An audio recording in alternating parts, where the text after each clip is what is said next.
The silver fork slipped from my fingers and clattered onto the porcelain plate, echoing through the open-air breakfast patio like a gunshot. Madeline, my mother's voice sliced through the morning calm, crisp and cold like the pressed linen napkin in her lap. When will you stop humiliating this family? I froze mid-reach for my coffee, heart thudding, cheeks flushing despite the breeze. The toast in my mouth turned to ash. I looked across the long marble table at her pearl-studded collar and permanently disappointed face. I didn't realize being alive was humiliating, I said quietly, forcing a sip of coffee down my dry throat. Don't be clever, my father snapped without even looking up from his tablet. Your sister manages to dress appropriately for family meals. Across from me, Harper glanced down at her perfectly tailored navy suit, the kind of outfit you could wear straight to a board meeting after pancakes. She shifted uncomfortably, her expression somewhere between pity and apology. I glanced at myself, paint-stained overalls, hoodie zipped halfway, hair still damp from last night's shower. I had come straight from the studio, from working, from living. I was at the gallery late, I said flatly. I didn't exactly have time to change into pearls for eggs Benedict. My mother's lips tightened. So this is your life now? Smearing colors on canvas and calling it contribution. They're called paintings, I muttered. And yes, they sell. To real buyers. My father scoffed, finally putting down his tablet. Buyers with no taste, clearly. You know, Madeline, I used to think this was just a phase. But now, you're 28, still living in that shack we call a guest house, chasing a fantasy that contributes nothing. My fingers curled around the coffee mug. I have integrity. I have freedom. That's worth something. Freedom, he laughed dryly. Is that what you call mooching off your parents? I said nothing. Your rent doesn't even cover the water bill, my mother added, eyes narrow. It's a courtesy, one we extended because we assumed you'd grow out of this mess. Harper cleared her throat. Maybe we can talk about something else. The weather's been. Stay out of this, my father and I said in unison. She sank back into her seat, silent again. I took a slow breath, then set my mug down. You're right. There was a pause. I can't do this anymore, I said, standing. Not one more meal where I have to justify my existence. Don't be dramatic, my mother hissed. Sit down, Madeline. But I was already moving, chair scraping the stone floor. I stepped off the patio, heels clicking against the tile, then into the manicured lawn barefoot. The grass was cold against my skin, wet with dew. I could feel their eyes on me. My father silent, my mother seething, Harper stunned. But no one called me back. At the edge of the lawn, I turned around. I didn't ask to be born into this, I said, but I'm choosing not to let it define me anymore. I left the rest unsaid. Then I walked away from the table, the house, the expectations that had suffocated me since childhood. The wrought iron gate creaked open with a slow groan, and as it clicked shut behind me, I didn't look back. The silence in the guest house was deafening. I stood in the center of the tiny living room, surrounded by mismatched furniture and half-finished canvases propped against the walls, and suddenly it all felt wrong. Not because it was small or chaotic, but because it was borrowed. A space allowed, not owned. A space that came with a leash. I kicked off my paint-splattered sneakers and walked barefoot over the concrete floor, cold and gritty. My suitcase lay open on the bed. I grabbed the nearest stack of clothes and stuffed them inside without folding. My heart pounded like a warning siren, or maybe a countdown. Either way, I wasn't going to wait for the explosion. My phone buzzed on the counter. Harper, I'm sorry. They shouldn't have said those things. I stared at the message, then locked the screen without responding. Her pity burned worse than their contempt. I went to the bathroom, grabbed my toothbrush, a half-empty jar of moisturizer, and my sketchbook, the only thing that had ever felt like a journal worth keeping. Pages of color and chaos and unspoken words. Pages they never asked to see. By the time I zipped the suitcase shut, my hands were trembling. A knock at the door made me jump. Madeline. It was Harper. Her voice was cautious. "Can we talk?" I hesitated. Then, slowly, I opened the door.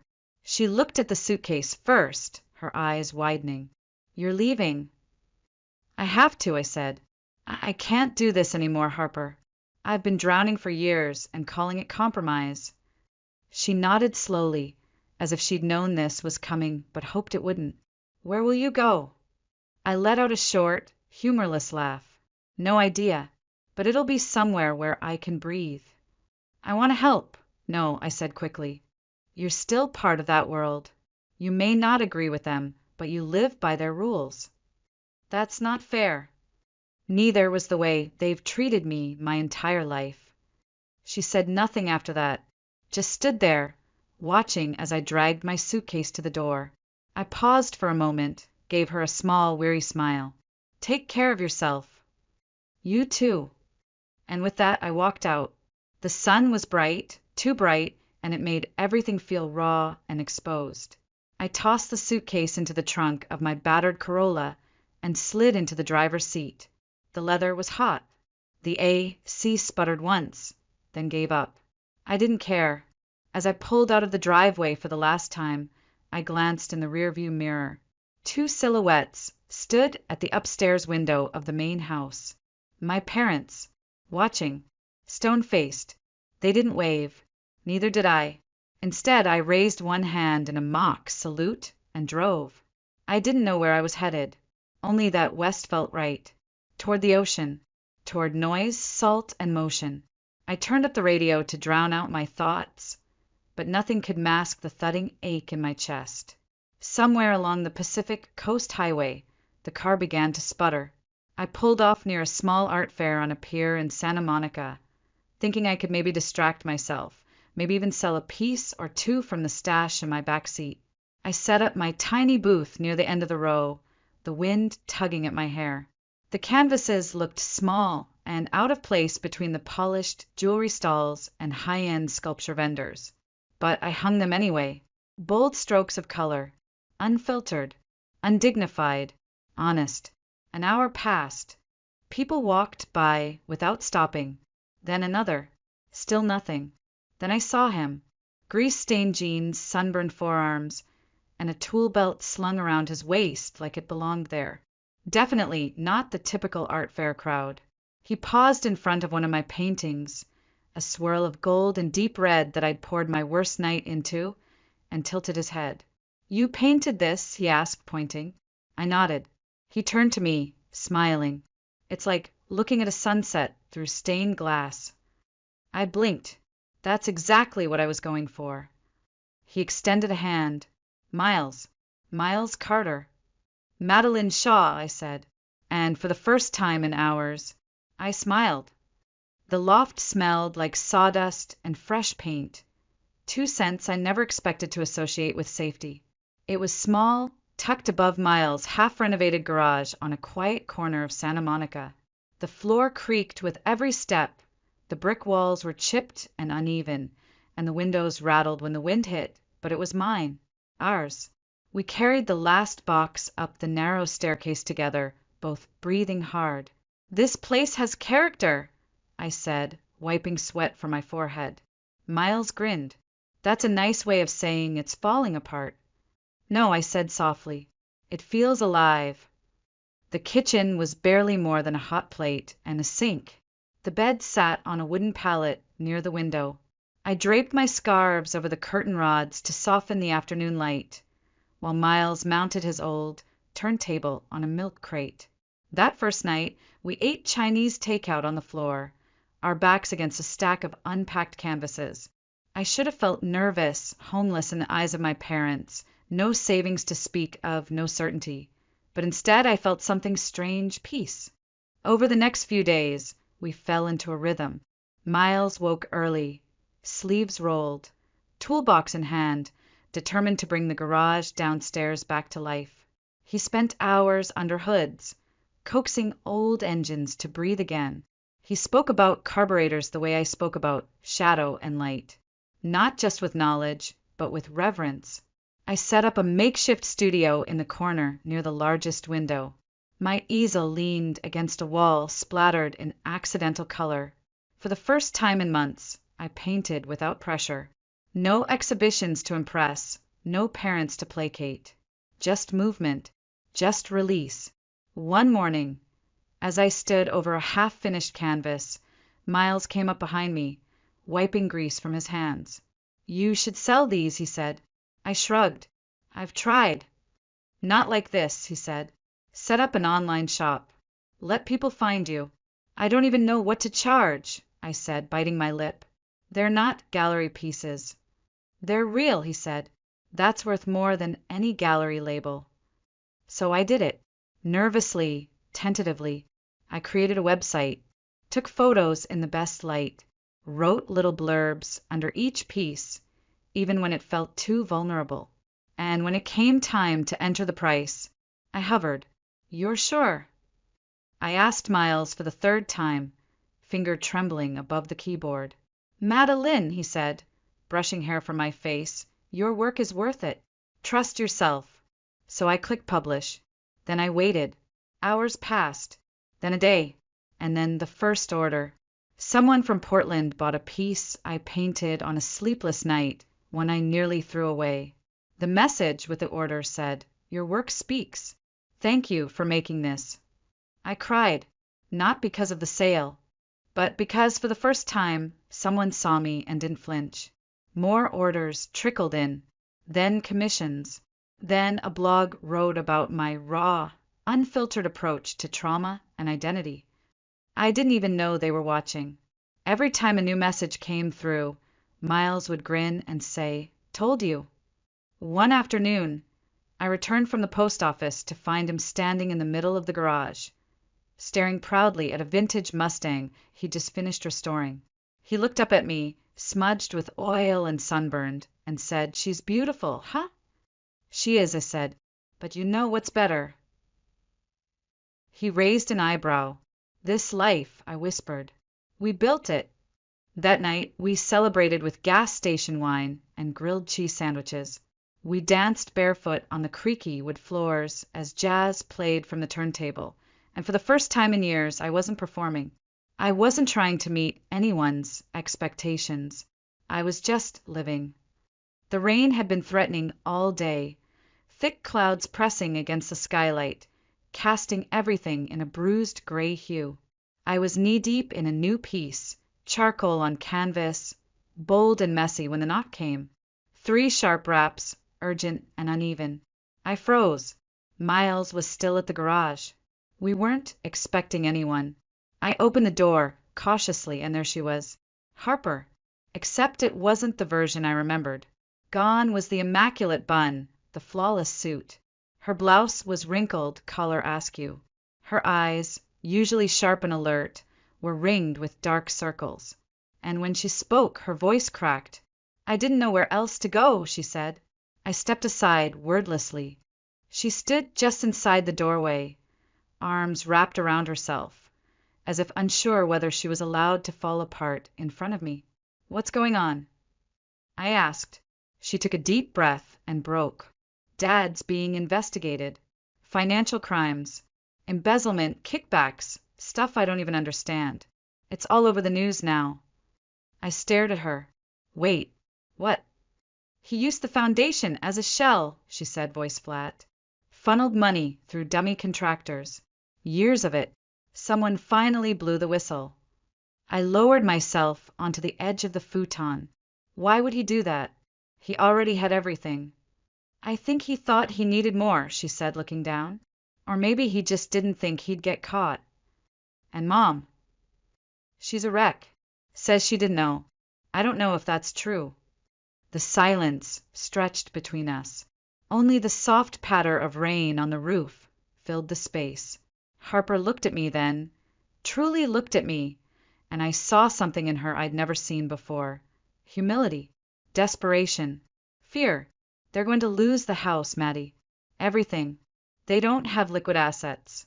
Legal fees are mounting, and they need help." My heart clenched. Old reflexes kicked in, guilt, duty, panic. But I pushed them back. They need me now, I said slowly, because there's no one else left. Harper flinched, but nodded. You're not wrong.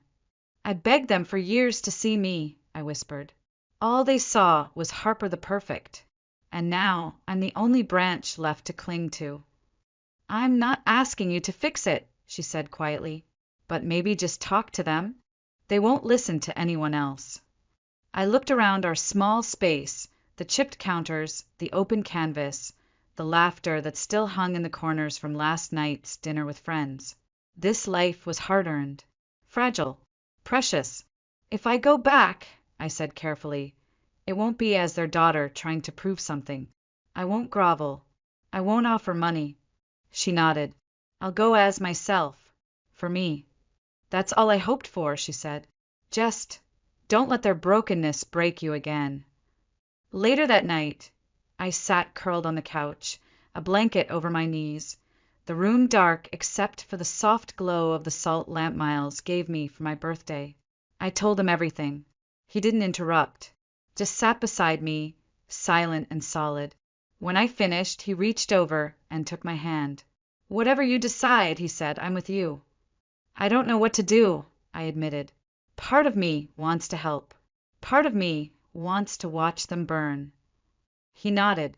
Then maybe it's time you write the ending to that chapter. On your own terms. I looked at our space again.